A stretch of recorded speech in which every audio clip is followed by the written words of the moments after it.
Vamos a ir empezando, que tenemos la mesa a continuación y no hay pausa ni café ni nada. Entonces, nos vemos.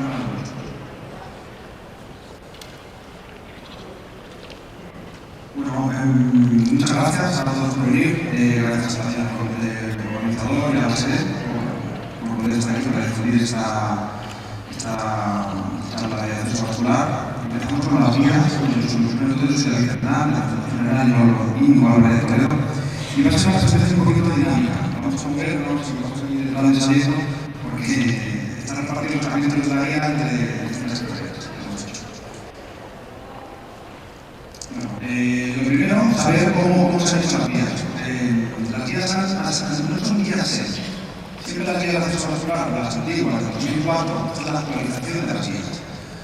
Ha cambiado mucho el tema del acceso vascular, entonces era muy necesaria una revisión de las mismas. Entonces, han participado 5 sociedades científicas, principalmente la SEN, por supuesto nosotros, también los cirujanos vasculares, de infecciosas han participado sobre de megacatetes, y también los radiólogos y los vasculares y las periodistas. Por tanto, son guías multidisciplinares, esta es la diferencia principal.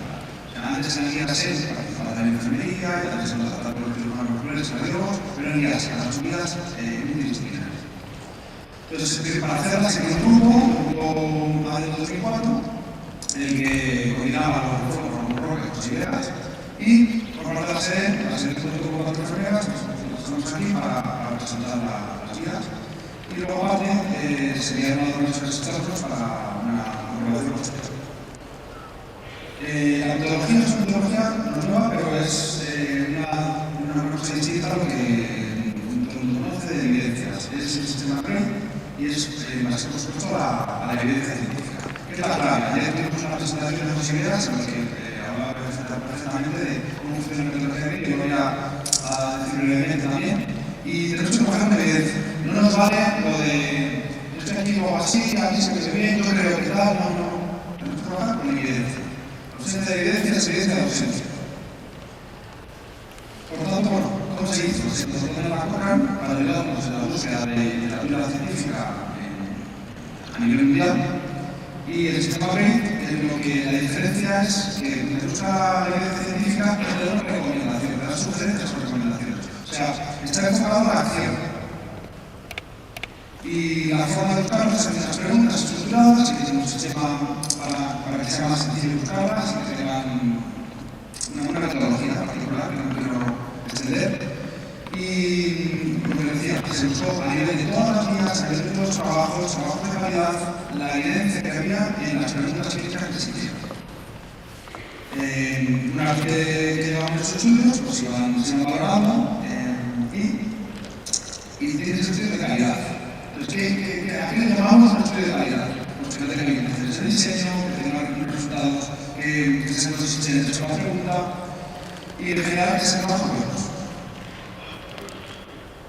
Entonces, en base a esa evidencia, el sistema CREI nos da unas recomendaciones o unas sugerencias. Recomendaciones para hacer y recomendaciones para no hacer. Y pueden ser recomendaciones fuertes o recomendaciones débiles, en base a la evidencia que se encuentra. ¿Qué quiere decir? Sobre un procedimiento, ¿cuál es la mejor técnica de detención? Pues se dice que si se encuentra en la literatura, que nos recomienda a favor de utilizar, por ejemplo, el método de ensayo. Igual que te dice que para los bebés no hay que utilizar el alcohol, pues también te puede recomendar no utilizar nunca alcohol en un bebé, en una fístula protésica. En general, toda la evidencia que se encuentra, al final se traduce en la evidencia y una recomendación, una sugerencia. Hay cosas en las que no hay evidencia, entonces no se van a bajar días. Y lo que decía, la importancia de una recomendación va en base a la calidad de la evidencia que se ha encontrado, a los riesgos y beneficios, a nivel de coste. Siempre a lo mejor hay cosas que son estupendas, pero que están tan caras que son inasumibles. En general, los recursos y también vienen de los pacientes. También se pueden llevar en cuenta en estas recomendaciones y lo que pueden los pacientes. Hay procedimientos que pueden ser los idóneos, pero también afectan al paciente de forma negativa. Y las guías nuevas se han hecho con la base de las antiguas.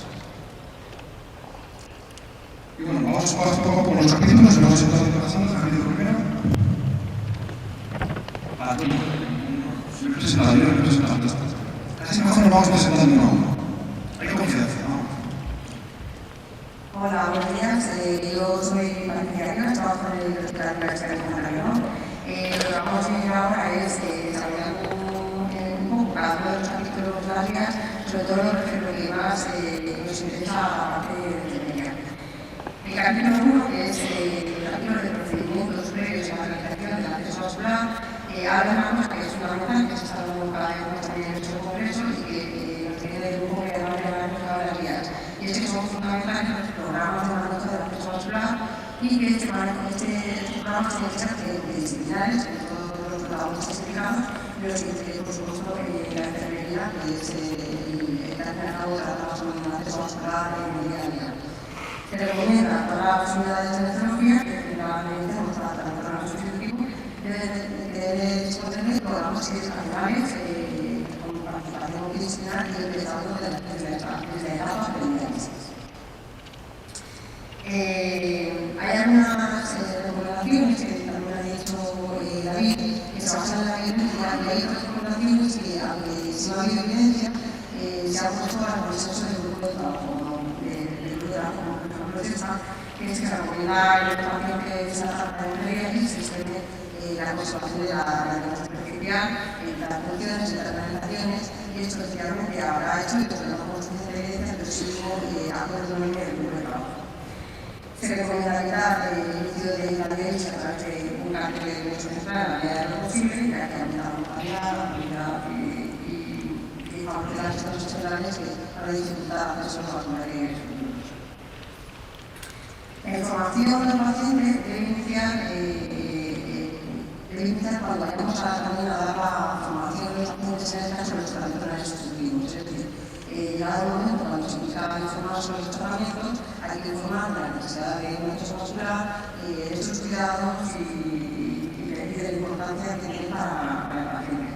Esta información no se queda en esa etapa, esta información hay que estar reforzando durante toda la etapa de diálisis, de toda la etapa del paciente.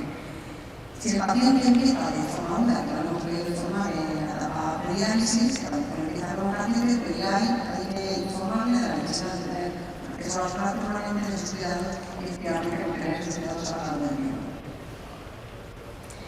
El grupo de trabajo considera que en el momento que habría que solicitar la creación de acceso vascular, sería cuando el resultado molecular sería alrededor de 15 minutos, o una estimación de inicio de diálisis de al menos 6 meses en el caso de fisioterapia o como mucho de 6 semanas para las personas domésticas.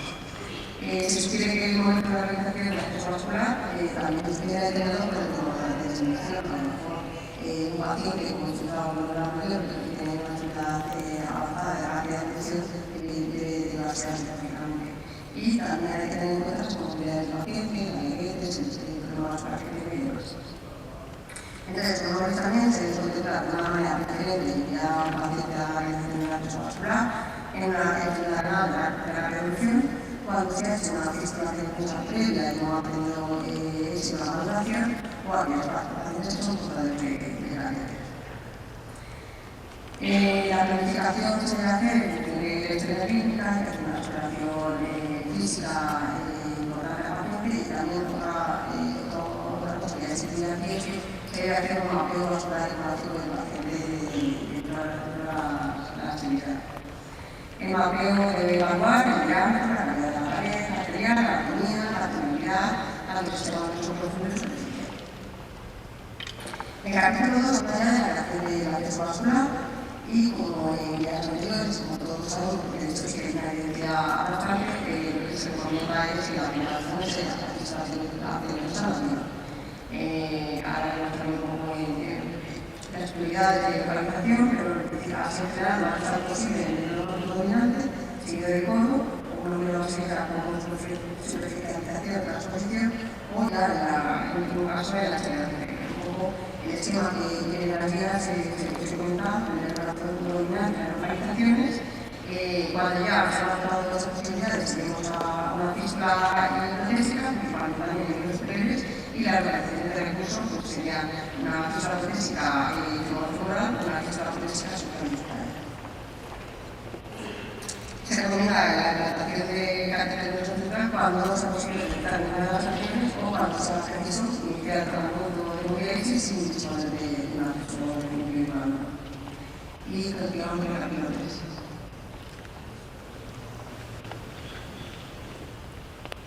Soy María Teresa Martínez Mendo, trabajo en el Grupo de Maranón y he participado en la creación de estas guías con mucho gusto, sobre todo trabajar en el equipo multidisciplinar, donde hemos podido intercambiar ideas con otros profesionales y eso nos hace crecer mucho a todos, tanto las enfermeras, hemos compartido con los médicos, con los radiólogos, con los cirujanos y eso es muy favorecedor para todo el equipo.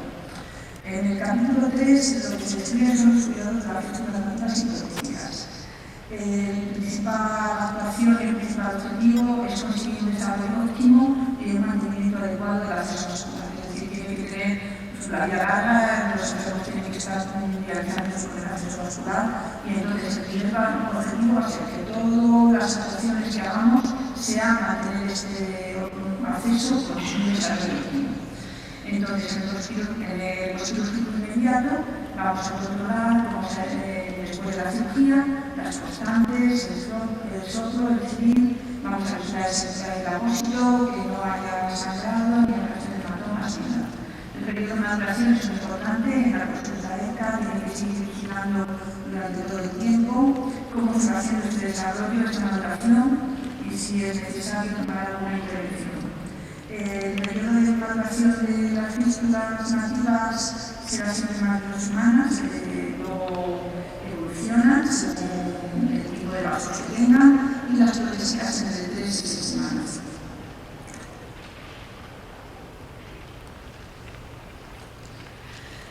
Antes de la primera punción siempre tenemos que tener unos cuidados porque el momento de las primeras punciones va a depender mucho la vida de la fístula, dependiendo cómo se hayan hecho esas primeras punciones, las primeras punciones, va a depender mucho la vida de la fístula, por lo que tenemos que tener un cuidado exquisito en la realización de estas primeras punciones. Siempre lo más conveniente sería tener una exploración con ecodoppler, donde nos van a decir la posibilidad del vaso, cómo es el grosor del vaso y todo el flujo vascular. Y tenemos más o menos los parámetros que se consideran mínimos para poder decir que tenemos la fístula madura y que ya se puede funcionar. Luego, el periodo de mantenimiento de la acceso, mientras el paciente está haciéndose la diálisis, vamos a nosotros, los enfermeros, somos los que estamos continuamente con ellos, todos los días, entre días alternos o si son diálisis diarias, todos los días vamos a tener que funcionar ese acceso y es nuestra responsabilidad hacerlo para que el mantenimiento sea el más tiempo posible. Ahí tendremos que tener cuidado con la asepsia, vigilaremos el calibre y el tipo de agujas que vayamos a utilizar, las funciones. Entonces, en las guías está descrito varios pasos y nos van dando pautas de cómo tenemos que ir actuando en cada momento. La asepsia es muy importante para prevenir las infecciones, el calibre de las agujas, el tipo de agujas que vamos a utilizar, dependiendo del tipo de acceso que tengamos, cómo se tienen que hacer las funciones, si vamos a una fístula nativa o una fístula protésica. Luego ya, muy importante también, durante el tiempo de la sesión, cómo tenemos que estar separadas las líneas para que no haya eventos contrarios de salida de agujas o de tirones y cosas de esas que puedan dañar nuestra fístula. Muy importante también, siempre nos ocupamos mucho de la punción, del cuidado que vamos a hacer cuando vamos a funcionar. Pero tanto cuidado tenemos que tener cuando se van a retirar las agujas y durante el tiempo de gustarse. Entonces, esto también en las guías lo explica bien, cómo tenemos que ir haciéndolo, que si son las primeras diálisis, vuelvo a lo mismo, también nos preocupamos mucho de las primeras funciones, nos olvidamos algunas veces de las primeras coagulaciones. Es muy importante también el cuidado de la retirada de agujas y de la coagulación en las primeras sesiones, porque ya si se forman hematomas o tenemos algún problema, eso nos va a repercutir sobre el resto de la evolución de la fístula. Y luego, volvemos a otro punto muy importante, tenemos mucha tecnología y tenemos muchos aparatos para medir muchas cosas, pero no nos tenemos que olvidar que la fístula la lleva el paciente y es el que se la tiene que cuidar. Nosotros estamos con él 4 horas, 5 horas, 3 días a la semana, pero el paciente se lleva la fístula continuamente. Entonces tenemos que explicarles cómo se lo tiene que tirar en casa, cómo se tiene que lavar el brazo, evitar que tenga riesgos contaminantes y tenemos que también enseñarles a cómo se tiene que cuidar y cuidar en casa.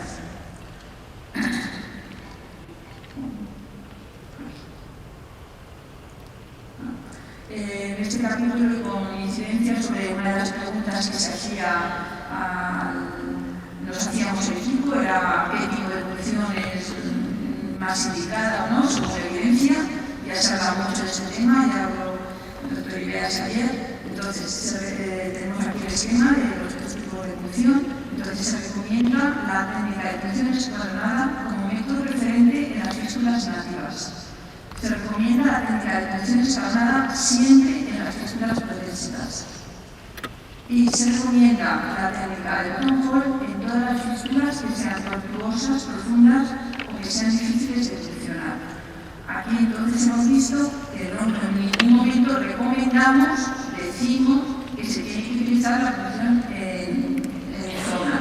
Quiere decir que, vamos a decir, no se recomienda utilizar la función en zona. Es decir, que es la que tenemos que evitar en todo.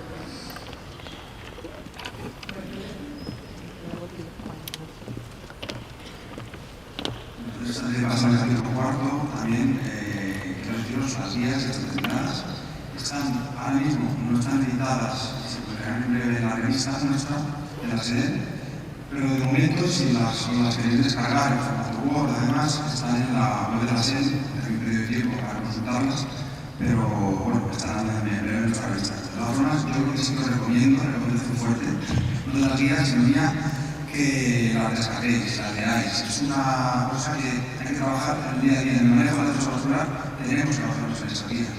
Entonces, es obligación, y ya que somos enfermeros especialistas, para mí la especialización más importante es en la defensa vascular, porque tiene que ser muy fácil. ¿Ya? Ahora mismo tiene que ser muy sencillo.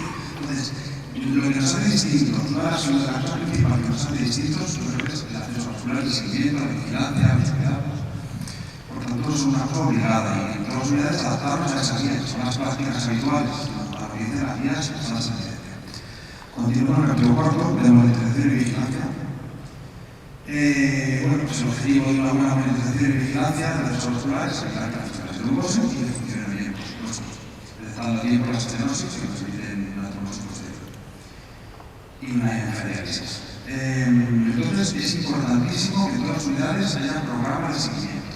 Multidisciplinares, pero la parte de nuestra que nos toca, como os comentaba antes, es vital. Con los métodos de primer y de segunda generación, que ahora os comentaré brevemente. Y está también evidenciado que donde hay unidades en las que hay una vigilancia, un seguimiento y se le da importancia al proceso vascular, las tasas de trombosis disminuyen. Por tanto, ¿qué métodos hay? Están los métodos de primera generación y los métodos de segunda generación. Los de primera generación, básicamente, una cosa sencilla de toda la vida, la exploración física, que yo creo que muchas veces ya ni se hace. O sea, esto es por ejemplo de escuchar. Ahora mismo las tensiones son máquinas que nos toman las decisiones. Yo no creo que fallemos en las unidades. Los fondos se olvidados, hay que escuchar las fiestas. Hay cosas que tenemos que perder. Lo primero es observar, valorar la observación, palpar, escuchar el perfil, valorar zonas problemáticas, pero luego se encargará Patricia de explicarlo. Pero dentro de los métodos de primera generación, lo primero es la exploración física. ¿Qué más? Los primeros de la sesión de hemodiálisis. Pues básicamente, pues durante al menos 3 sesiones consecutivas, pues problemas para pinchar, que haya coágulos, que no pueda llegar de fuego fresquito. Y son cosas que hay que ir siguiendo, no llegar pincho y me olvido, no, hay que antes de pinchar valorar cómo han estado las últimas diálisis y ver si poco a poco hay tendencias de que haya problemas con el tema del flujo, con las presiones y hacer un seguimiento cuando tenemos una fístula. En general no todas, pero si además estamos teniendo problemas con una fístula particular hay que hacer un estudio más generalizado. Tema de presiones, por supuesto, la presión hemodinámica, más especialmente para los paredes, la presión intracerebral, equilibrio normalizada. Todos estos métodos en las guías se detallan cómo hacerlos de forma sistemática y hacerlo de forma correcta. La recirculación, ¿qué más cosas nos hacen preocuparnos o pensar que se puede ir mal, pues para cambiar la recirculación, por supuesto, o que disminuya la dosis de diálisis, de GAT o GAT. Entonces, son las técnicas de primera generación. El problema de estas técnicas es que cuando ya hay un problema es cuando las detectamos. Entonces, son un poquito tardías, pero hay que seguirlas. Y son sencillas. Son sencillas y sabemos manejarlo desde la enfermería sin ningún problema. Luego, la segunda generación ya son con maquinitas estupendas. Básicamente, el Doppler y luego los métodos industriales, los métodos indirectos, los métodos ultrasónicos, pero bueno, hay muchos más. Entonces, ¿qué estamos implicados? ¿Qué estamos implicados en el manejo de la acceso muscular? La importancia de la enfermería en todas las sesiones de diálisis, pues que inspeccionemos, que palpemos, que nos metemos la fístula, no se tarda tanto. Pensamos que vamos con las prisas, que realmente no se tarda tanto en hacer una cosa organizada, una fístula que hay problemas, por supuesto. Pero hay que verla, hay que tocarla, hay que traducir, hay que escucharla. Y tenemos un papel importantísimo. Y como también decía Maite, llegar al paciente. El paciente tiene que saber y tiene que estar pendiente de su fístula, porque nosotros la cuidamos durante 4 o 5 horas. Pero ellos, el resto de horas del día, tienen que saber qué le pasa y tenemos que explicar. También hacer una labor pedagógica con ellos es muy importante. Bueno, dentro de las guías también tenemos algoritmos. Tenemos varios algoritmos que nos realizan a la práctica y en este caso que haya una estenosis significativa. Básicamente medida Doppler. Entonces, los criterios, tiene que haber unos criterios que está establecido de una disminución del 50%, de más del 50% de la luz vascular y que el ratio de pico de velocidad sistólica es superior a 2. En base a eso, lo que se pretende es no enviar una fístula que esté más directamente hacer una fistulografía, sino hacer una valoración ecográfica previa para descartar la fistulografía y hacer un seguimiento más continuo y no estar el paciente pidiéndole a partir de un procedimiento mucho más caro, no está llamando al hospital a pincharle, a meterlo en contraste. Por tanto, habla mucho de la importancia del Doppler. No voy a meter, están todos los algoritmos y yo os recomiendo que lo leáis, son todos muy interesantes. Y una de las cosas que insiste bastante la guía y que tenemos que formarnos en esto, y ahora mismo cada día los congresos se ve más, se habla más del Doppler, y es que realmente es muy importante el Doppler. Es una cosa que nos ha utilizado hasta hace poco y en enfermería tenemos que aprender a utilizar el Doppler. No vamos a diagnosticar nada, porque no podemos diagnosticar, pero somos quienes valoramos todos los días, quienes pinchamos en el día a día y tenemos que aprender. Es un tema que hay que coger. Entonces, no puede ser que nos llegue un momento, si no nos metemos en esto, lo cogerán nuestros especialistas y llegará un día en que antes de pinchar al paciente nos digan, espera, ahora vamos a pinchar aquí y aquí. Pincha fístulas, ¿no? Hay que saber utilizarlo y tener nuestro papel en el uso del Doppler. Entonces, bueno, una cosa imprescindible y además, ¿por qué es bueno el Doppler? Pues es una cosa que no es invasivo, al paciente no le duele, una información funcional, morfológica estupenda del órgano de la fístula y como decía, se puede utilizar en la sala de diálisis y es una oportunidad que no podemos dejar pasar. Y además, beneficios son caros, pero si conseguimos hablar fístulas, yo tengo que implicar un catéter, que luego nos hablará de los costes, a nivel de fungible, a nivel de medicación, a nivel de ingresos y a nivel de mortalidad y de infradiálisis, pues hace que estos equipos a la larga salgan baratos. Y bueno, es verdad que de todos los métodos, básicamente los de primera generación para las fístulas, que es un tema inicial, pues el Doppler sí que está ahí, no está recomendado. Y bueno, en general, yo no quiero meter el Doppler, pero sí que es una cosa que tenemos que meternos, tenemos que coger ese del Doppler. ¿Y qué uso se puede dar en la enfermería? Estoy dando de las guías, esto es una cosa que mía, y básicamente la vigilancia siguiente. Como os comentaba, no podemos diagnosticar, pero sí podemos sugerir problemas anticipándonos a que la fístula se las cosas. Nos permite tener un mapa, en muchos sitios tenemos el típico dibujo del brazo en el que pone las zonas de punción, pues eso lo hacemos con la inspección y con la palpación. Vamos a completarlo con el Doppler, vamos a valorar el calibre de la profundidad, si hay colaterales, el flujo de acceso, que es el cuarto punto que decía, y luego la punción copiada. La punción copiada es que realmente te sorprendes, la gente no utiliza el código, cuando lo ve y aprende a utilizarlo, porque es verdad que no es sencillo, pero tampoco es imposible, y de hecho, nuestros compañeros marítimos están haciendo durante hoy el curso de Doppler. Yo creo que todos tenemos que pasar por eso, de ese o de donde sea, o alguien que en nuestras unidades nos pueda enseñar. Y eso, y poco a poco, como no duele ni cuesta, pues usarlo. Y poco a poco tener más conocimiento para que nos ayude a la hora de la vigilancia y el seguimiento y lo que decía, la punción ecoguiada. Y también para las primeras exposiciones o el periodo de maduración. Por donde, como decía, esto es un tren que ya se ha puesto en marcha. Llevamos ya 2 años con el tema del ecodoppler a nivel de enfermería y tenemos que coger el tren. Entonces, que no se nos vaya de la estación porque nos lo quitan. Nos quitan la fístula, se quita el corazón de la especialización de enfermería nefrológica. El tren, siguiente. Ana.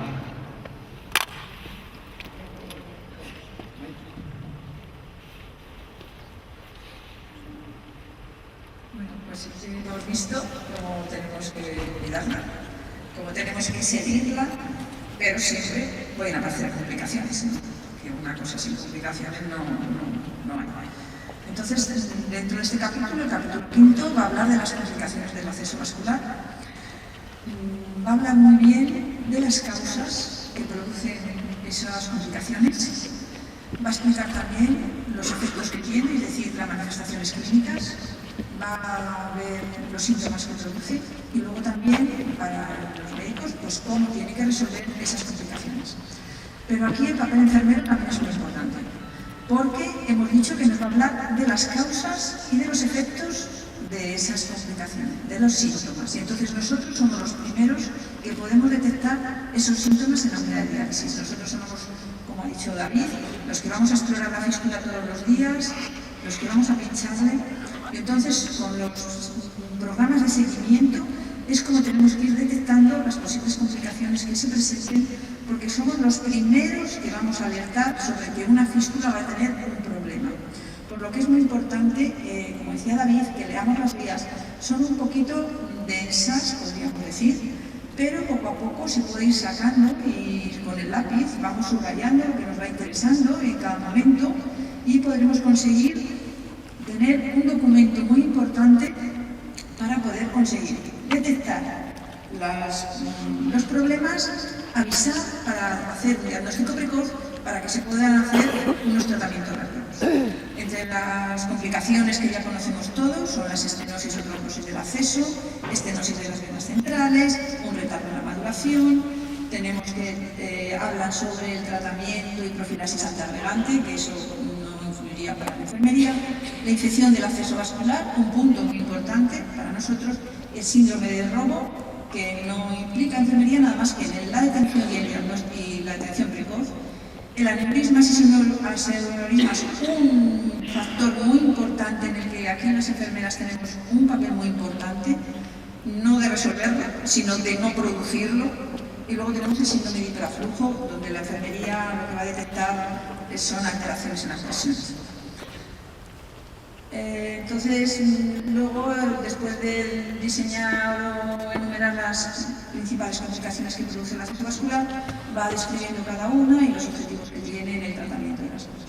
Es decir, que el tratamiento de la estenosis, lo principal es detectarlo pronto y poder corregir la estenosis a fin de asegurar un flujo adecuado para una diálisis adecuada y prevenir la trombosis, porque sabemos que después de una estenosis que se va haciendo cada vez más severa, eso llega a una trombosis del acceso.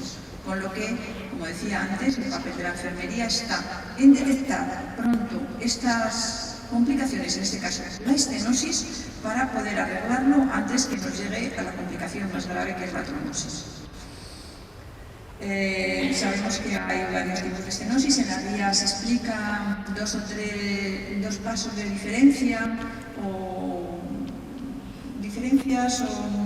nominan las estenosis de distinta parte. Nosotros hemos recogido aquí una que para nosotros es muy interesante, donde decíamos las estenosis arteriales o de la anastomosis o justa anastomóticas, que se llaman inflow, son las que nos van a dar problema de flujo, Es decir, ahí enseguida vamos a poder detectar nosotros que tenemos una estenosis cuando vemos que tenemos una fístula que la hemos funcionado bien y que tal, pero no nos da flujo suficiente para hacer una diálisis adecuada. Esas serían unas estenosis inflow, que llaman. Tenemos unas estenosis en el trayecto medio o de los vasos centrales, esas las llaman outflow, porque se caracterizan porque donde nos va a dar lesiones es en las venas de ahí, en la íntima y si vamos a tener problemas de sangrado en la diálisis, y no nos van a dar problemas de flujo, pero sí nos van a dar problemas de presión venosa, con lo que también ahí nosotros, en el momento que tengamos presiones venosas elevadas, podemos detectar que sobre la punción venosa se está produciendo una estenosis. Entonces se recomienda la intervención electiva en la fístula disfuncionante cuando reúna los criterios de alto riesgo de trombosis. Es decir, como he dicho antes, nosotros somos los primeros en alertar que esa fístula va mal, y entonces, como con la ecografía se puede ver el grado de estenosis que hay, siempre llegar a que se pueda corregir por los métodos de corrección que hay antes de que se trombose la fístula. Y si hay una sospecha de una estenosis en una vía central, lo que se recomienda es hacer una fistulografía. La utilización de stents, ya esto es una cosa médica, también se relaciona con unas recidivas frecuentes de estenosis. Hay un acuerdo en las vías de tratamiento en las vías centrales. Luego las estenosis en el segmento medio, que es donde nosotros estamos pinchando, pues ahí se puede hacer una angioplastia para hacer una dilatación si tenemos la estenosis. Y siempre antes de colocar un catéter venoso central. Es decir, que todo el objetivo, como he dicho antes, es prevenir que la fístula se pare, prevenir que tengamos que poner un catéter y intervenir antes de que la fístula llegue a pararse. La trombosis hemos dicho que sería como el fracaso de la fístula, tenemos que prevenir lo que no haya. Se intentará permeabilizarlo siempre que sea posible. La infección, aquí es donde nosotros también tenemos un papel importante. Entonces se recomienda un control exhaustivo de las medidas de asepsia para evitar la infección. Una rigurosa exploración antes de hacer la punción para ver si hay un mínimo síntoma que nos puede indicar que esa zona pueda estar ligeramente infectada. Y sobre todo cuando tenemos una prótesis, el material protésico es más susceptible de infecciones, con el que tenemos que estar muchísimo más alertas en las medidas de asepsia y en la vigilancia. La infección, como todo el mundo sabemos, no solo que el enfermo tenga sangre, fiebre, sino cualquier síntoma de color, enrojecimiento, dolor, calor, pequeños accesos, por muy pequeñito que parezca, un puntito blanco que tenemos en unas zonas de punción, allá tenemos que estar vigilantes, unos puntos que no se han terminado de cicatrizar de una sesión a otra, que parece que la costrita esta costrita es de hace 2 semanas y parece que está aquí un poco fea, pues todo eso hay que vigilarlo.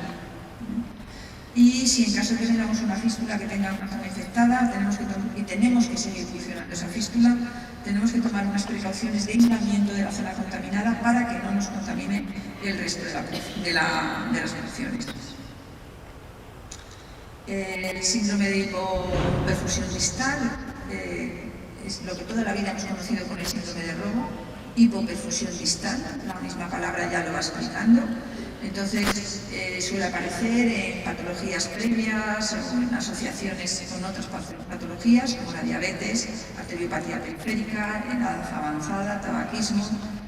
Cuando los cirujanos tienen que utilizar las fístulas más altas, las fístulas de codo con arteria humeral, que hayan puesto una prótesis de circular diámetro, todo eso nos va a dar flujo, se nos va a ir hacia la fístula y nos va a disminuir el riesgo de distal. Eso nosotros también siempre lo podemos observar, y ahí es otra vez el papel enfermero, como siempre he dicho, observar, vigilar y alertar de posibles alteraciones. Si tenemos candidez, frialdad, ahí se han escrito en las guías unos grados del síndrome de Robo, entonces según qué síntomas estén apareciendo, tenemos un grado otro, y dependiendo del grado que haya, ya los cirujanos tendrán que tomar una actuación. Aquí vuelvo a decir otra vez, el papel tan importante que tenemos las enfermeras, los enfermeros en la comunicación de aneurismas y pseudoaneurismas. Hemos dicho, aneurismas son las dilataciones del territorio de la vena, pero que está íntegra toda la pared, no hay distensión, toda la vena está dilata a la vez y las capas están protegidas. Mientras que cuando, y eso lo llamaríamos un aneurisma verdadero, que todas las capas se están dilatando a la vez. Lo llamaríamos un falso aneurisma cuando parte de la pared vascular se ha debilitado, entonces se hace el aneurisma. Lo que sería pseudoaneurismas o dilataciones expansibles. Entonces sería el segundo dibujo, el tercer dibujo, como vemos, había una parte de las capas del vaso se han roto y se ha producido un pseudoaneurisma. Ahí tenemos que tener cuidado, no hay que pinchar y la guía también explica muy bien cómo tenemos que tener los cuidados para si tenemos que pinchar en zonas que están aneurismáticas, nunca pinchar en las zonas superiores y con piel dañada. Y lo vemos que tenemos ya, por desgracia, se han formado los aneurismas, la piel ha perdido el poder barrera, ha perdido el poder de la elasticidad, de cicatrización, y entonces tenemos que tener mucho cuidado en la punción.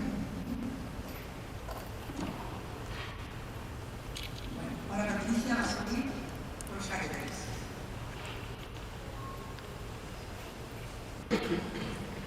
Bueno, con respecto al capítulo de los catéteres venosos centrales, simplemente decir que os podéis imaginar que este capítulo es extensísimo porque habla de todo lo que hemos hablado de las fístulas, pero todo dedicado a los catéteres.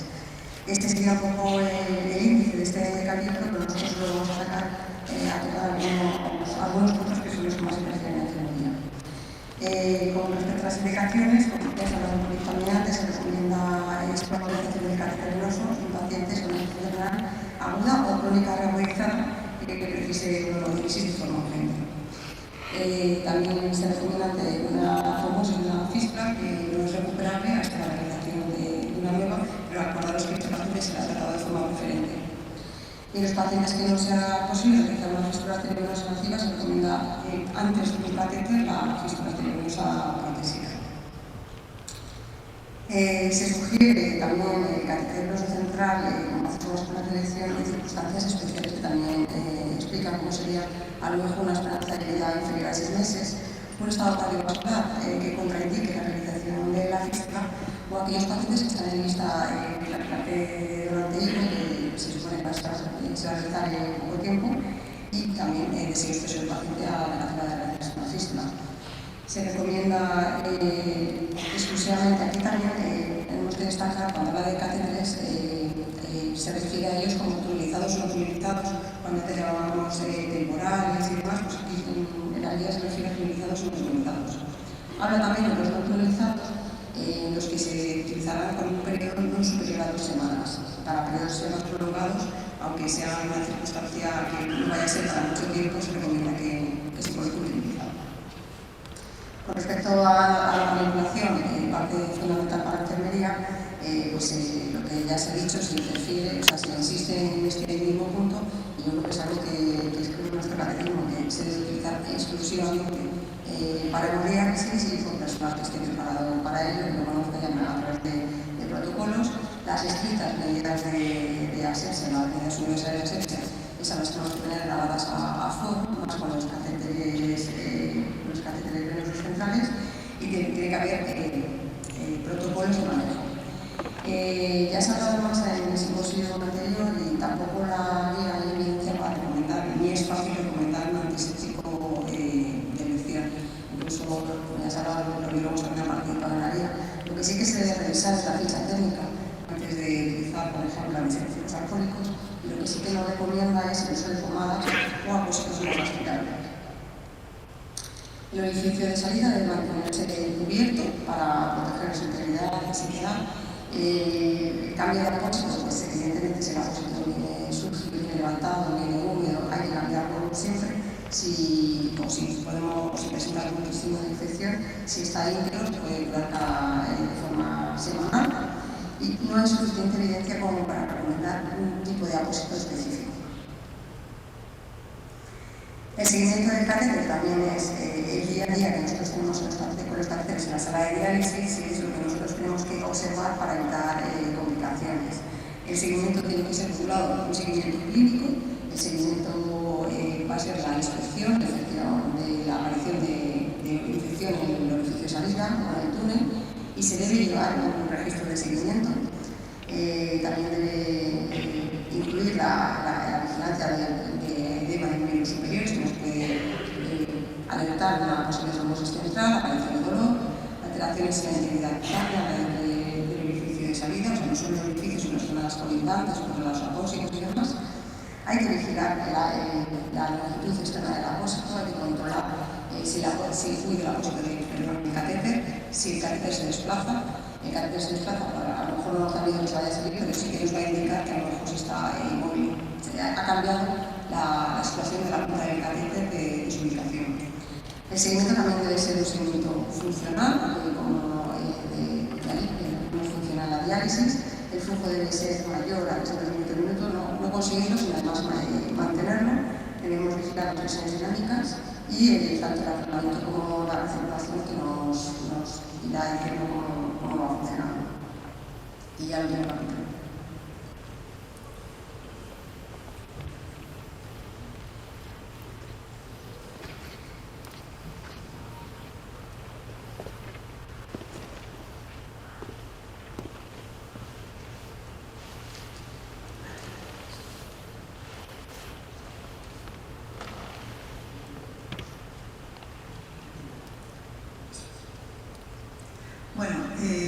Buenos días, buenas tardes. Pensaréis que a estas alturas queda poco por decir de las guías. La verdad es que queda poco y queda mucho, según como lo queramos ver. Nuestra compañera Concepción Pereira, del Centro Fría de Ourense, en la anterior sesión, nos ha dicho que lo que no se controla no se mejora. Y claro, aquello que no controlamos y que no sabemos cómo hacemos, no tenemos posibilidad de mejorar. Bueno, pues esto es de lo que voy a hablar yo ahora, dentro de las guías, cómo hacemos los indicadores de calidad y cómo podemos hacer el seguimiento. Es el último capítulo, es súper importante, lo han coordinado la doctora Arenas, el doctor Cruz, el doctor Ramón Rocatell, López y Valdés. Y si esto no funciona, bueno. Casi todo está estandarizado y está estandarizado internacionalmente, pero así todo vemos que hay diferentes grados de cumplimiento y que lamentablemente ni siquiera en el mundo desarrollado, ni siquiera en un país como España, donde también se dializa, bueno, pues no todos hacemos las cosas bien y sobre todo no todos hacemos las cosas igual para poderlas medir. Uno de los retos actuales es reducir la variabilidad de la asistencia, y eso tiene que ver mucho con los indicadores de calidad. Tenemos que hacer una medición sistemática de cómo hacemos las cosas y para conocer cómo lo hacemos. Decimos, por ejemplo, que los catéteres no solo se han mantenido, sino que han aumentado por el factor paciente. Bueno, esto no es cierto. El factor paciente, es decir, la edad de los pacientes, ha tenido un impacto en que en un medio como el nuestro los catéteres se hayan mantenido e incluso hayan aumentado, pero cuando analizamos luego las zonas, las áreas y la realidad de las unidades, vemos que los catéteres no se han mantenido y aumentado solo por la edad de los pacientes. Es también por las políticas que se llevan a cabo en algunas unidades y en algunas áreas. O sea que no solo es el hecho de que exista consulta aérea o no, esto ha tenido bastante que ver. Bueno, a ver, aquí. Vamos ahora a pasar muy rápidamente porque vamos mal de tiempo. Por ejemplo, en el tema de los catéteres, bueno, ¿cuáles son las causas? Como venía diciendo, bueno, la inexistencia de la consulta ERCA, la ausencia del programa de monitorización, actitudes discutibles, entre comillas, del cirujano, yo no diría del cirujano vascular, yo diría de políticas de hospitales, el tiempo de seguimiento nefrológico inadecuado, cuándo llega el paciente, cuándo es cuando por primera vez el paciente está en contacto con nefrología, el abordaje multidisciplinar, etc. Bueno, los indicadores de calidad, todos lo sabemos porque hemos hecho cursos de calidad. Hay tres tipos de indicadores. Uno son los indicadores de proceso. Aquí vemos algunos de ellos, los pacientes que están seguidos en la consulta ERCA, o sea, todos estos son indicadores de calidad. Que tenemos que saber cuáles son, indicadores de proceso dentro del área de calidad. Y tenemos que saber en nuestra área de trabajo estos indicadores cuáles son, para poder hacer el benchmarking, para podernos comparar con los demás y ver en qué áreas tenemos que mejorar. Luego tenemos los indicadores de porcentaje, por ejemplo, el porcentaje de pacientes en los que se lleva un registro gráfico de zona de punción durante las sesiones de hemodiálisis. Este es un indicador de porcentaje, es un indicador 200% enfermero, es de nuestra responsabilidad y ahora veremos luego el impacto que tiene. Porcentaje de pacientes prevalentes por más de 3 meses en hemodiálisis. ¿Qué quiere decir esto? Que en cada uno de estos indicadores de calidad dice qué porcentaje tenemos que tener en nuestra unidad para hacerlo bien. Tenemos, por ejemplo, el primer indicador, luego veremos que el porcentaje se ha decidido un grupo de trabajo que sea el 100%. Veremos por qué. Y después los indicadores de tasa. Tasa anual de trombosis de fístulas arteriovenosas nativas, o sea, cuál es la tasa que tenemos que tener. Si estamos por encima, pues estamos haciendo las cosas regular. Si estamos bastante por encima, estamos haciéndolas mal. Y si estamos ahí o por debajo, las estamos haciendo bien o muy bien. Y eso, repito, tenemos que conocer la tasa en nuestra unidad. Los indicadores centinela, por ejemplo, el porcentaje de pacientes incidentes sin contraindicación para fístula que inician hemodiálisis con catéter. ¿Qué pasa? ¿Qué pasa? Porque en un área, de pronto, ¿por qué en este área de Valencia? Digo Valencia porque soy de ahí. Bueno, pues el 80% de los pacientes empiezan con catéter. Aunque luego a los 6 meses tengan fístula. Vale, muy bien, que tengan fístula. Pero ¿qué pasa? ¿Por qué empiezan el 80% con catéter? Pues eso, hay que saber qué tasa tenemos y por qué, y entonces la podremos mejorar. Los de porcentaje también, bueno, pues otro indicador de porcentaje, como las fístulas trombosadas y rescatadas. La tasa de infecciones, absolutamente, ¿de qué depende la tasa de infecciones? Pues depende de la manipulación. Tasa de infecciones, nosotros somos los artífices de que no haya infecciones, ¿vale? La tasa de bacteriemia relacionadas con el catéter, aquí tenemos como una unidad se puede decir que sea excelente. Pues una unidad es excelente y aquí hay consenso con las guías europeas cuando tenemos una bacteriemia, uno o menos por cada 1000 días catéter. Entonces, ¿cuánto hacemos las cosas? Excelente, bien, regular, mal o muy mal. Los porcentajes de catéteres con disfunción. Bueno, entonces ahora muy rápidamente vamos a ver cómo aparecen en las guías exactamente, porque esto lo que he hecho ha sido cortar y pegar, cómo aparecen en las guías algunos indicadores que además son indicadores especialmente enfermeros. Porcentaje de pacientes en los que se lleva un registro de zonas gráficas. Vale. Registro gráfico de zona de punción. ¿Dónde se pincha y con qué técnica? En cada sesión. Indicador de procesos. ¿De acuerdo? Y vemos el estándar, el 100%. Dentro de nada, ahora ya, a partir de que termine este congreso y terminó de la SEN antes de ayer, es obligado en el Estado español, si queremos cumplir las guías, es obligado que todos los pacientes crónicos en hemodiálisis tengan un registro de dónde se pincha y con qué técnica. Y lo comentábamos ayer también, no será alarmista, pero con un trabajo de las guías europeas que yo soy ponente, ¿quiénes son los profesionales que más utilizan las guías en Europa y en el mundo desarrollado, en Estados Unidos? Los profesionales que más utilizan las guías, ¿quiénes son? Los jueces. Porque aunque las guías no legislan, cuando hay un problema, lo primero que hace un juez ante una tal es decir, ¿se han pronunciado las sociedades científicas sobre esto? ¿Hay unas guías que digan cómo hacerlo? Y si no lo estás haciendo como dicen las guías, tenemos un Houston, tenemos un problema. Entonces, y repito, el mes que viene, todos los pacientes crónicos en hemodiálisis del Estado español tienen que tener un registro, si queremos cumplir las guías. Y el paciente que tenga un problema y luego tenga consecuencias, pues se nos dirá que no hemos aplicado las guías. Vale. Tasa anual de trombosis, bueno, pues también tenemos que hacer, así es como aparece, es un indicador de resultado y nos dice el porcentaje de estándar inferior a 0,15 trombosis paciente año. Eso es lo que las guías dicen. ¿Qué nos hemos encontrado al hacer las guías? Pues como enfermeros nos hemos encontrado con la poca evidencia enfermera que hay. Y aunque hemos tenido muy buen ambiente de trabajo y se nos ha respetado mucho, no siempre aparece aquello que percibimos nosotros y que pensábamos que debería de aparecer con la rotundidad, por ejemplo, en el tema del botón hole. ¿Por qué? Porque no hay evidencia enfermera. Y ahí nos lo tenemos que hacer mirar. Tenemos que escribir más. Tasa anual de trombosis de la fístula arteriovenosa. Esto de fístula arteriovenosa, la P y la N, es porque lo de FABI es una redundancia, fístula arteriovenosa interna. todas son internas. Tenemos que empezar a llamarle fístula arteriovenosa nativa o fístula arteriovenosa protésica. Igual que ha dicho muy bien Patricia, que los catéteres ya no existen temporales y permanentes, existen tunelizados y no tunelizados. Y en eso hay consenso europeo también en cómo deben de denominarse. ¿De acuerdo? Tasa anual de trombosis de la fístula protésica, pues nos dicen las guías qué tasa tenemos que tener para considerar que estamos haciendo las cosas correctamente. Y si tenemos una tasa superior, hay que pararnos a pensar y decir qué es lo que tenemos. Y seguro que identificamos dónde tenemos que modificar y para cómo mejorar. Bueno, el registro de evaluaciones periódicas. Lo mismo, es un indicador de proceso que aparece en las guías, cuál es el que tenemos que tener y cómo conseguirlo. Vale, vamos fatal del tiempo, ¿verdad?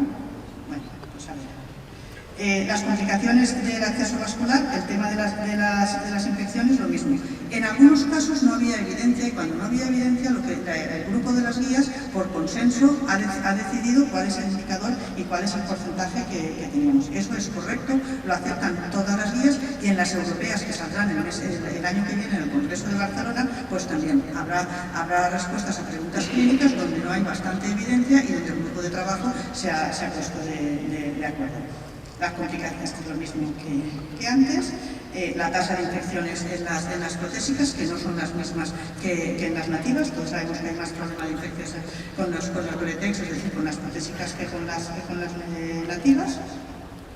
Los catéteres venosos, ya se ha dicho antes también, en los catéteres pues tenemos que saber cuál es la tasa de problemas relacionados, o sea, de infecciones relacionados con el catéter, sea del orificio o sea bacteriemia, y es lo que hemos dicho antes, de excelente a malo y muy malo.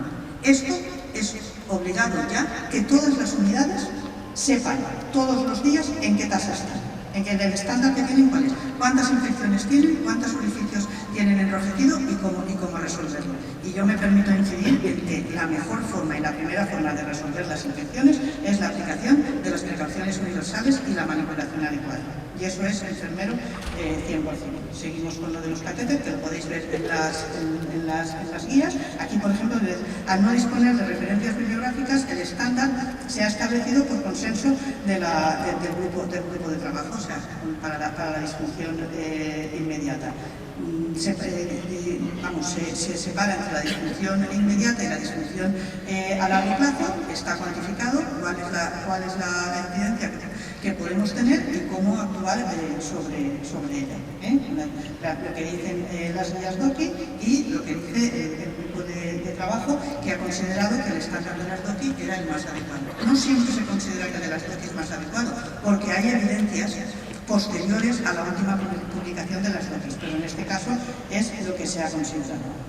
Bueno, las recomendaciones acabando, todo paciente debe tener un plan individualizado del acceso vascular, toda unidad de diálisis debe tener un protocolo de primeras funciones, toda unidad de diálisis debe llevar un registro de funciones fallidas, todo paciente debe tener un registro de infecciones del punto de entrada. Todo esto es, como veis, es un 100% enfermero, que además los he seleccionado por eso mismo. Todo paciente debe de haber sido evaluado. Se debe de tener una consulta específica de enfermedad renal crónica avanzada con el protagonismo enfermero. Se debe de hacer una derivación precoz a cirugía. El paciente debe de ser valorado por un equipo multidisciplinar. La implicación integral del cirujano vascular, la consulta de nuevo. La construcción precoz, el seguimiento de la maduración, los problemas de monitorización. De esto ya lo hemos hablado antes también. Y nada, muchas gracias.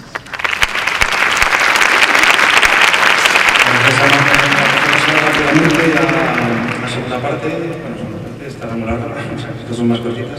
Hablando del rescate precoz de fístulas trombosadas, nos lo va a explicar, nos lo va a enseñar Guillermo Muñoz, es un cirujano vascular del Hospital Clínico de Madrid. Ahí la tenemos.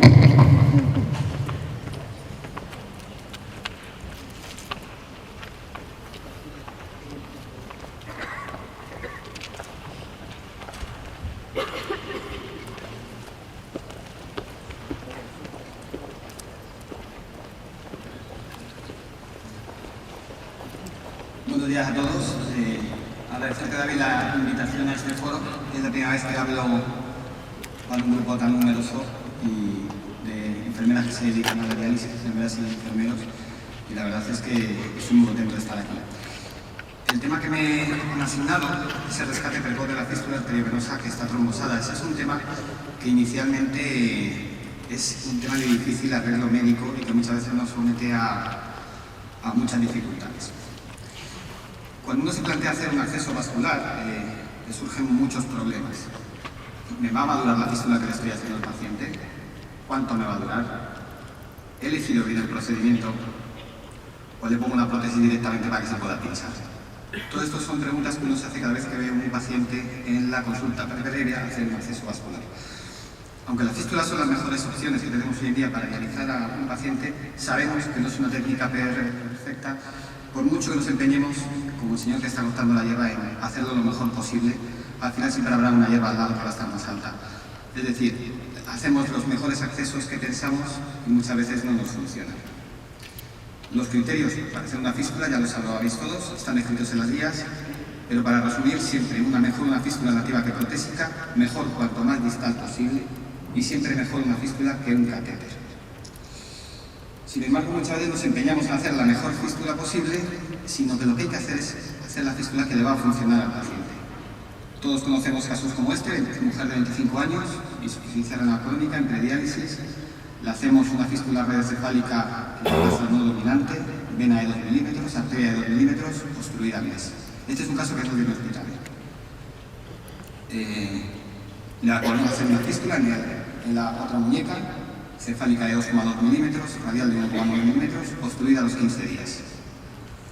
Le volvemos a programar para una homerocefálica en el brazo no dominante, una cefálica algo mejor, que la fístula no madura a los 3 meses, con lo cual al final la paciente se lleva un catéter y le hacemos una fístula homerocefálica del brazo dominante con mejores, quizás eran los mejores vasos que teníamos y que no utilizamos inicialmente porque no nos adecuábamos estrictamente a guías. Y esta fístula madura en 2 meses. Si hubiéramos empezado por esta fístula, probablemente le hubiéramos evitado muchos problemas a esta paciente. Por tanto, el sentido común nos va a guiar muchas veces a tomar la mejor decisión, incluso a veces estando en contra de lo políticamente correcto. ¿Qué pasa con la trombosis? La trombosis del acceso es el principal problema porque cuando se trombosa un acceso vascular ya no tenemos cómo dializar al paciente. En general sabemos que la permeabilidad primaria es claramente superior a los accesos nativos, sin embargo la permeabilidad secundaria a largo plazo se iguala sobre todo en términos de los primeros años. ¿Cuáles son las causas? Fundamentalmente la estenosis, la presencia de una estenosis previa en la vena o la estenosis previa a la anastomosis protésico-venosa de las fístulas protésicas. Hay otras causas que conocéis, como las estenosis arteriales, la hipotensión, las compresiones excesivas tras la diálisis o la hipercoagulabilidad. Bueno, si nosotros vamos a un acceso, ¿qué es lo que hay que hacer? ¿Qué cuestiones tenemos que plantearnos? Primero, ¿por qué hay que rescatarlo? Segundo, ¿cuándo hay que rescatarlo? Y tercero, ¿qué hay que hacer para rescatarlo? ¿Por qué hay que rescatarlo? Es evidente, porque hay que dializar al paciente. Y sobre todo porque hay que evitar la colocación de un catéter central. Hay que evitar el empleo de catéteres porque se asocian a una morbimortalidad mucho mayor y sobre todo en los primeros 120 días. Uno podría pensar, bueno, le colocamos un catéter y ya le programaremos para hacer una fístula nativa en el brazo no dominante, que va a ser la que le va a ir bien a largo plazo, y a lo mejor estamos con un catéter 3 o 4 meses hasta que conseguimos que esa fístula funcione. Hay que intentar rescatar la fístula previa porque la inserción de un catéter siempre se asocia a problemas. Tenemos que conseguir que desaparezcan las vidas que pongan murió por la gracia de Dios y ayuda de un catéter. ¿Cuándo? Tan pronto como sea posible. A ser posible primeras 24 o 48 horas y siempre en función del estado clínico y analítico del paciente. Esto es una urgencia médica muy a pesar de los cirujanos vasculares, que no les gusta ir a operar de urgencia de estas cosas y casi ninguna ya. ¿Cómo rescatar? Bueno, hay que hacer 3 cosas. Retirar el trombo, identificar el problema y resolverlo. Y en algunos casos, como plantearemos al final de esta presentación, ¿por qué no hacer un acceso vascular nuevo? Para eliminar el trombo tendremos 3 técnicas: tronectomía mecánica, quirúrgica o química.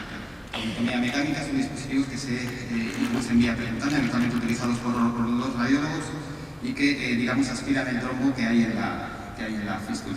La trombectomía quirúrgica es la de toda la vida con extracción manual del trombo, y la trombectomía clínica a partir de hibridolisis.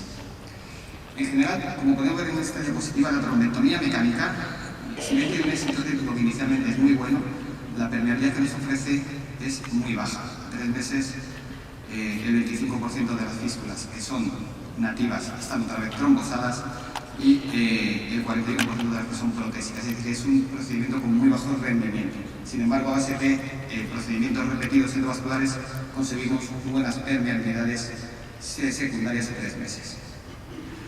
La fibrinolisis ofrece los mismos resultados prácticamente que la trombectomía mecánica, con un mayor número de complicaciones sistémicas, tiene un menor coste y últimamente también se han puesto de moda las técnicas combinadas de fibrinolisis y trombectomía mecánica, pero nos han obtenido unos resultados mucho mejores que con cualquiera de las dos técnicas por sí solos, siendo además mucho más caro. Trombectomía quirúrgica, ¿qué voy a decir yo? Por la mejor, ¿no? Permite retirar el trombo con más efectividad.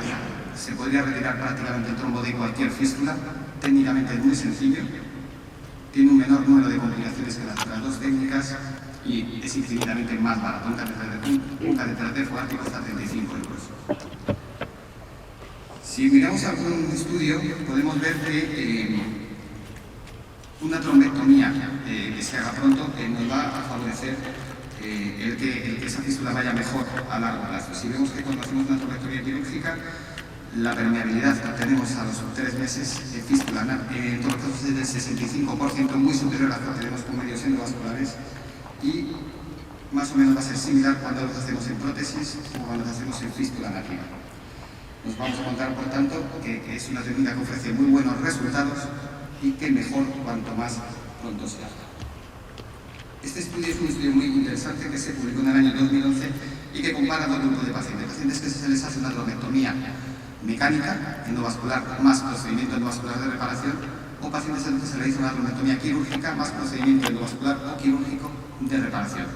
Como veis en la gráfica, las diferencias de permeabilidad son abismales y además podemos ver cómo el coste que se asocia a utilizar únicamente técnicas endovasculares debido a todo el aparataje es mayor. Bueno, tenemos ya la fístula sin trombo, o lo hemos intentado. Lo siguiente no es si el paciente tiene una fístula con CRIT dentro del quirófano, no se trata de mandar a la sala de diálisis, porque si no detectamos qué es lo que ha pasado y lo resolvemos, probablemente esa fístula se parará. Entonces siempre, en toda intervención quirúrgica para el rescate de fístula, debemos de hacer una fistulografía intraoperatoria, detectar cuál es la causa y, a ser posible, resolverla. Tranquilos, todo tiene arreglo y seguro que con un poquito de imaginación se consigue arreglar. ¿Qué técnicas podemos emplear en quirófano? La técnica quirúrgica convencional, fundamentalmente en forma de reanastomosis proximal con interposiciones de injertos de PTFE, o las técnicas quirúrgicas endovasculares que se basan fundamentalmente en la angioplastia, y luego una serie de técnicas añadidas que pueden ser de una u otra utilidad, depende del caso. Las estenosis no las podemos encontrar en la fase arterial, anastomóticas, en el trayecto de la fístula o estenosis venosas centrales. Donde más frecuentemente se produce una obstrucción de una fístula nativa es en la vena justa anastomótica, la zona de la anastomosis. En estos casos siempre queda la duda que la alguna angioplastia o la alguna cirugía. Primero, no hay estudios controlados y randomizados que nos comparen la eficacia de las dos técnicas, pero los estudios que no son controlados y randomizados, la gran mayoría nos dan que hay una mayor permeabilidad a largo plazo para el tratamiento quirúrgico de reanastomosis. En este estudio de Napoli, la cirugía muestra mejor permeabilidad primaria, sin embargo, ellos siguen recomendando el tratamiento endovascular porque eso no impide hacer luego una cirugía. No entiendo yo muy bien En este estudio, igual las técnicas se consideran igualmente válidas pese a los mejores resultados de la cirugía. Estudio similar. Y también tenemos un estudio español que en otros autores sí consideran que el tratamiento quirúrgico de elección en las estenosis justa anastomóticas es la reanastomosis porque nos da una tasa de permeabilidad primaria y secundaria a lo largo de los años muy buena. ¿Por qué sigue habiendo estudios que recomiendan el tratamiento endovascular? Fundamentalmente porque los cirujanos somos muy dejados para la fístula y no publicamos de ellas, publican muchos los radiólogos. Y segundo, porque siempre hago que no se puede utilizar la fístula de forma inmediata. Una fístula madura que se reanastomosis se puede utilizar el mismo día que se hace. Bueno, entonces a la vista de estos estudios se puede recomendar la cirugía en forma de reanastomosis proximal como primera opción para la reparación de las estenosis en las venas anastomoticas. Y no hay estudios que nos comparen la eficacia de reparar mediante angioplastia una estenosis en el segmento medio de la vena frente a interponer un segmento de PTC. Clásicamente, siempre se ha ahogado que el interponer un segmento de PTC primero pones una prótesis y segundo, esta zona no se puede pinchar, hasta ahora, que tenemos un tipo de prótesis que sí, no se puede pinchar en los primeros días. El empleo de stents, aquí voy a pasar un poco rápido, realmente no nos ofrece nada y únicamente deben de ser empleados cuando la angioplastia simple no haya funcionado. Es decir, el stent, hay un montón de estudios que dicen que no aumenta significativamente la permeabilidad, únicamente valdría para casos como estenosis tras angioplastia si hay una disección a nivel de la estenosis anastomotica y ahí con el stent lo vas a resolver bien. Los cutting balloon, los balones estos de corte que cuando hacen angioplastia también cortan, bueno, hay estudios que han estado a favor, en contra, y en general solamente se está de acuerdo que cuando las estenosis son muy largas, sí parece que mejoran la permeabilidad respecto a la angioplastia simple. Hay miles de estudios, y aquí he visto algunos, pero en general esa es la única conclusión a la que se puede llegar después de esto. Otras técnicas que se pueden emplear, balones de alta presión. Los balones farmacoactivos. De todo esto todavía no hay ningún tipo de recomendación, porque no hay estudios randomizados.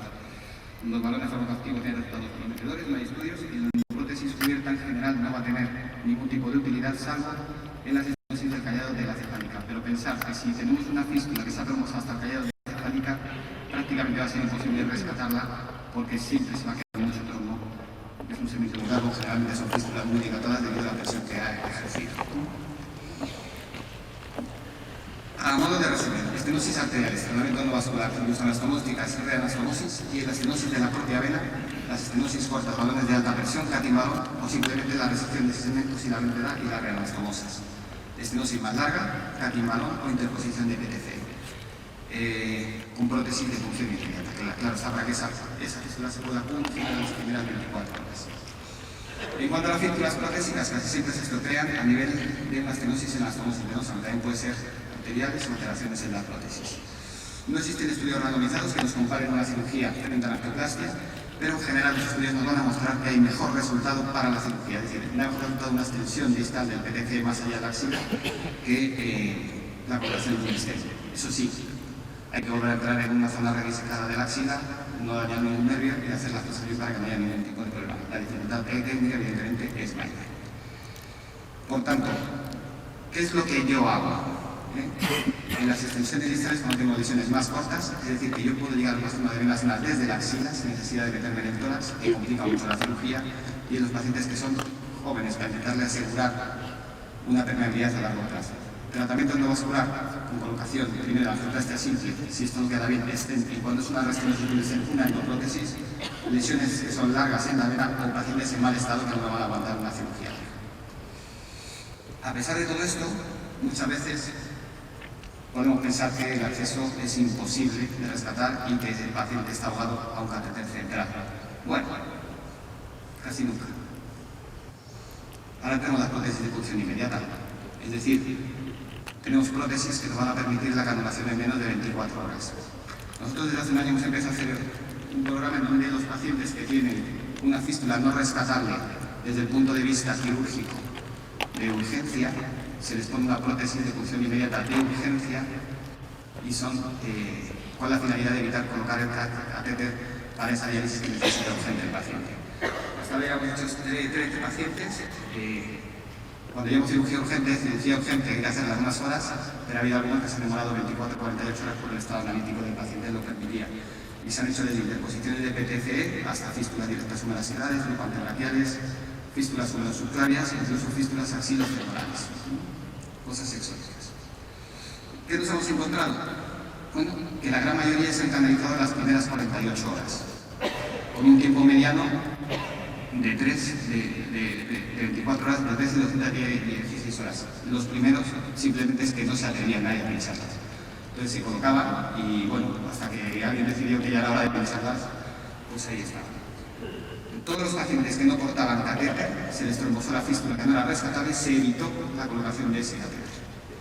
y el tiempo mediano de retirada del catéter que tenía ya previamente el paciente, fundamentalmente por prótesis o por fístulas que no estaban funcionando bien y se colocaba el catéter en espera de una reparación, fue de 35 días. Y sobre todo encontramos una permeabilidad primaria del 74% a los 6 meses y del 84% a los 6 meses de permeabilidad secundaria. Es decir, tenemos una posibilidad de hacer una fístula de urgencia a un paciente que se pincha las primeras 24 horas, tenemos la más corta en 3 horas pinchada y que le quita el catéter al paciente o evita que se haga mejor, sin demasiadas complicaciones. Bueno, estamos ante un problema médico complejo que muchas veces nos tiene la cuerda floja, que no sabemos si vamos a hacerlo bien o no, pero lo que está claro es que se pueden evitar todos los catéteres por obstrucción de una fístula, siempre y cuando todo el equipo, enfermería, cirujanos, nefrólogos, detección precoz del problema, etcétera, estemos de acuerdo en hacerlo. Muchas gracias.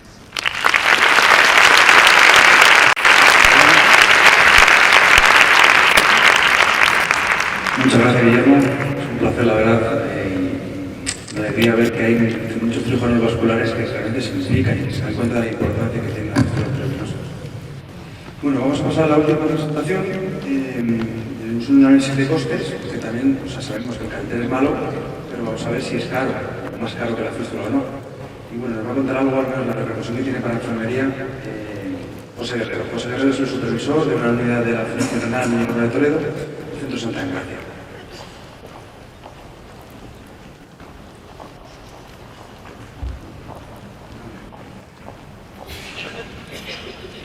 Bueno, Guillermo Muñoz ha participado también, por supuesto, en las guías, no lo he dicho. De hecho, ha coordinado el capítulo 2, la creación del acceso vascular, igual que Ana. Ana también ha sido una coordinadora de los capítulos. José, adelante. Buenos días, mi nombre es José Guerrero, vengo del Centro de Diálisis Santa Engracia, como presentado de la Fundación Renal Íñigo Álvarez de Toledo, y voy a mostrar un poco los resultados de mi análisis en cuanto a costes se refiere que la enfermería maneja en cuanto a una diálisis con diferentes tipos de acceso vascular. En este caso hemos tenido en cuenta los catéteres y la fístula. ¿Vale?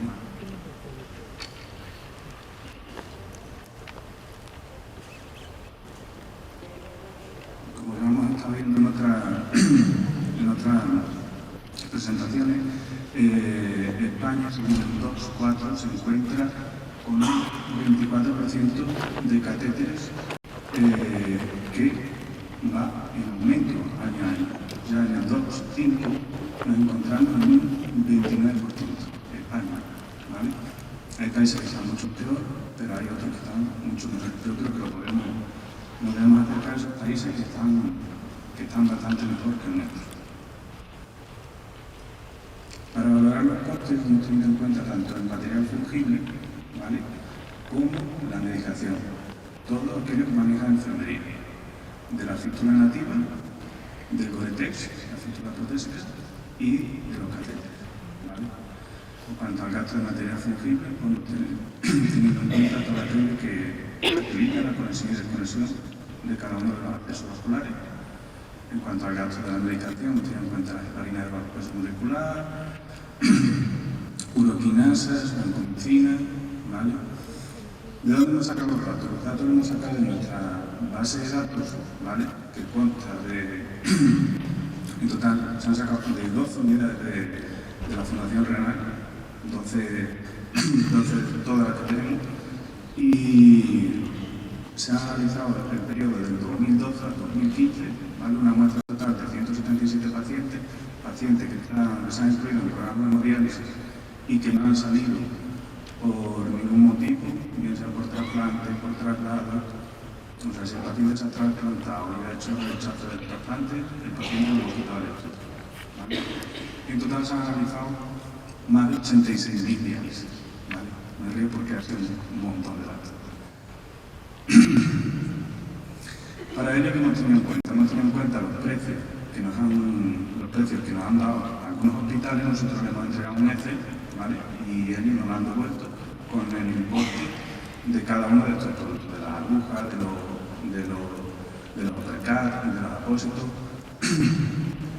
y los precios de la Fundación Renal. Nos calcula una media y, aparte de los gastos, hemos tenido en cuenta el consumo de material médico. ¿vale? O sea, si había hospitales que utilizaban 3 paquetes de gas en la desconexión y había otro que utilizaba uno, por poner un ejemplo, hemos considerado un paquete y medio. Hemos sacado los datos del Nefrosoft, ¿vale? Creamos una serie de tablas que están filtradas, o sea, aquellos datos que se han sacado del Nefrosoft son datos que se han introducido de forma correcta, que se introducción de forma incorrecta se han eliminado, o sea, que no se han utilizado para calcular medias y promedios, y se ha hecho todo a través del Excel con tablas dinámicas, ¿vale? En cuanto a los resultados. En cuanto al número de sesiones, hemos analizado 16.000 sesiones con catéteres, más de 57.000 con fístula y más de 12.000, casi 13.000 con fístula protésicas. En cuanto al consumo de vancomicina, nos sale que con la diálisis con catéter por sesión se ha gastado unos 9 miligramos de vancomicina. En la fístula 42 y 3,43 en la fístula protésica. En cuanto a la uroquinasa, el promedio de uroquinasa utilizado por cada sesión de diálisis con acceso vascular catéter ha sido de casi 1.600 unidades internacionales, ¿vale? En cuanto al coste de vancomicina, hemos hecho diferentes cuentas, ¿vale? En cuanto al coste de fungible, 5,2 los catéteres, 2,75 las fístulas nativas, 8,5 las prótesis. Resumiendo, voy un poco rápido porque creo que vamos más de tiempo. Mira, tranquilo, vale. Resumiendo, hemos analizado 86.500 hemodiálisis, ¿vale? Sesiones de hemodiálisis, 177 pacientes, ha sido total. Nos sale que la diálisis con fístula protésica se quedaría en unos 2,83 euros, ¿vale? Fístula nativa 2,77 euros y con el catéter 8,28 cada sesión, ¿vale? Y repito, no tengo en cuenta los precios de varios hospitales y el consumo medio de todos, ¿vale? O sea que está bastante cerca de lo que es la realidad. ¿Qué nos sale? Que el catéter, el catéter, sale 5,63 euros por diálisis más caro que con una fístula, que parece así poco para una sesión aislada, pero según las estimaciones que se han hecho, que un informe de diálisis trasplante en 2014, España tiene 1.100 pacientes por millón de habitantes con problemas renales, ¿vale? De esa cantidad, un 42% está en hemodiálisis. Si nosotros tenemos en cuenta que España tiene más de 46.000 millones de habitantes, haciendo las cuentas nos sale que tenemos unos 24.000 pacientes en hemodiálisis, lo que supone unas 3,7 millones de sesiones de diálisis solo en España, ¿vale? Si según DOPS tenemos 71% de fístulas, 29% de catéteres y tenemos esta diferencia de coste 5,63, eso quiere decir que tenemos un sobrecoste de unos 5,9 millones de euros en mucho dinero.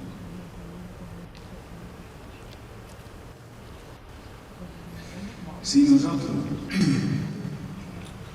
nos quisiésemos alejar del 79% y intentásemos desplazar nuestros resultados a resultados como por ejemplo los de Alemania o los de Inglaterra, que están entre el 15 y el 16%, porque tampoco vamos a conseguir que se acaben los catéteres. O sea, yo creo que algún catéter siempre quedará. Entonces, si nosotros conseguimos que ese porcentaje de pacientes con catéter llega al 15% y las fístulas, los pacientes con fístulas se quedan en un 85% con esa diferencia de precio, podríamos ahorrar unos 2,8 millones de euros al año, que continúa siendo muchísimo dinero.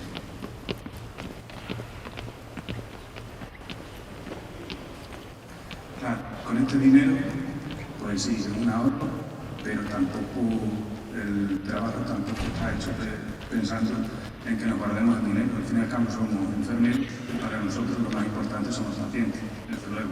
O sea, ese dinero, mi propuesta es que lo destinemos a a otra serie de recursos que nuestros pacientes mejoren su calidad de vida, ¿vale? Y aunque un estudio después de un análisis de costes, que reconozco que a mí me gusta, pero no a todo el mundo le gusta, si se enfoca desde la parte que quiere ayudar a los pacientes, yo creo que la enfermería tiene mucho que decir. ¿Qué es lo que podríamos tener con ese dinero? Pues podríamos crear unidades de rescate de víctimas, podríamos contratar más nutricionistas para que vengan a apoyar a nuestros pacientes, podríamos contratar a profesionales que ayuden a nuestros pacientes a hacer ejercicio físico en la sala, que todo el mundo sabe lo beneficioso que es para la salud. Podemos contratar personas que ayuden a nuestros pacientes a la toma de decisiones en la última fase de su vida, como por ejemplo ingresar en una institución, todo siempre pensado en nuestros pacientes.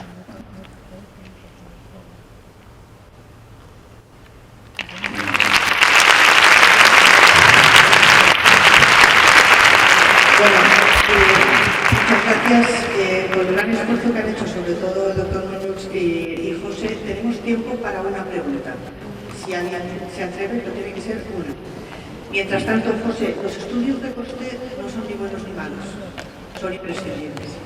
Es decir, no podemos entrar puntual. Excelente tu presentación y el análisis que has hecho del tema de los costes.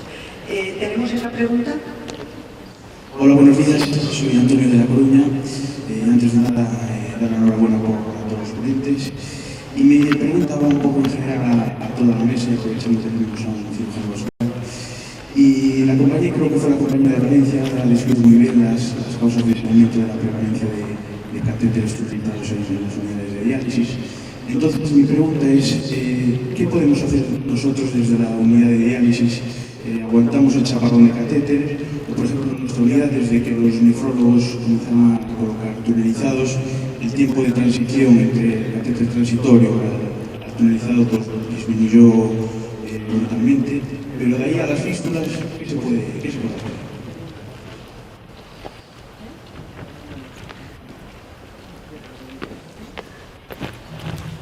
Bueno, es una pregunta difícil de contestar.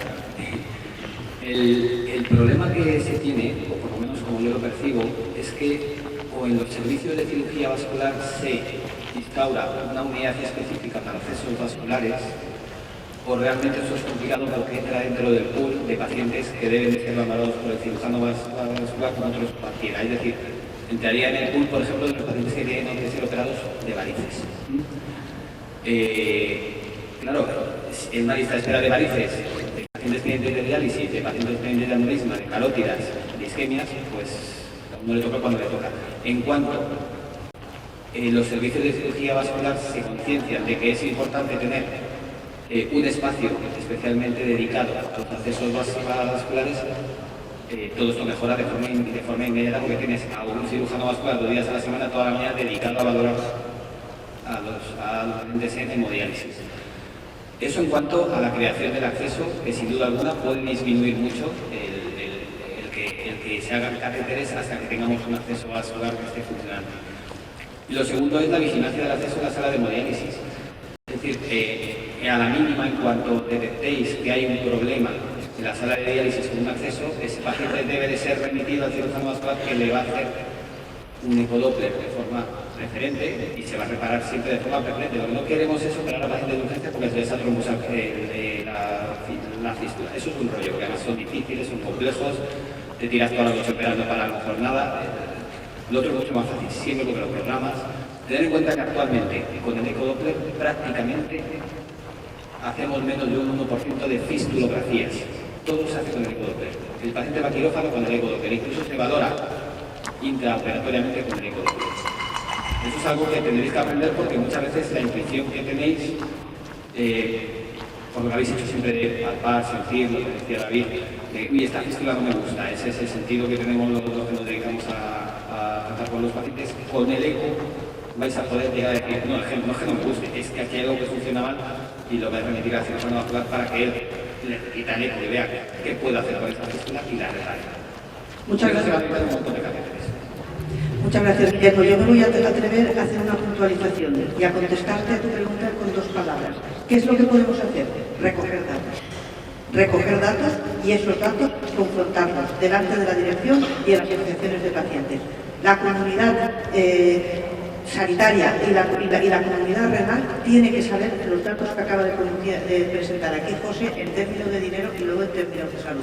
Y nosotros como enfermeros tenemos la obligación deontológica de hacer el seguimiento de los accesos vasculares y de publicar los resultados de nuestras unidades. Y para eso no necesitamos recursos extra y tal. Tenemos que creérnoslo. Yo para terminar, para cerrar la sesión, aparte de agradecer a los ponentes y de agradecer a vosotros vuestra asistencia, bueno, deciros que, como ya hemos comentado antes, a la hora de hacer las guías nos hemos encontrado con un excelente ambiente de trabajo y con un excelente respeto por parte entre las 5 sociedades científicas que las hemos elaborado, y lo que nos hemos encontrado en negativo ha sido la falta de evidencia enfermera a la hora de soportar aquello que vemos en las unidades. Pero hoy en día las guías tienen que hacerse basadas en la evidencia, y no hay suficiente evidencia enfermera, ni siquiera en técnicas de función, que es algo tan nuestro, ni en seguimiento. Tenemos que empezar a hacer estudios multicéntricos, tenemos que empezar a hacer ensayos, metaanálisis, y para eso tenemos la sociedad científica, como tenemos la SEN, y tenemos las corporaciones que pueden hacer estudios multicéntricos porque tienen varios centros, y para eso pues están los estudios que hace Nefroquer, los estudios que hace la FRIA, los estudios que puede hacer Diabetes y otras entidades. Y nosotros tenemos que recoger datos y escribir. Si no, profesionalmente estamos perdidos y no responderemos a la obligación deontológica que tenemos enfrente de la sociedad y enfrente de nuestros pacientes. Muchas gracias.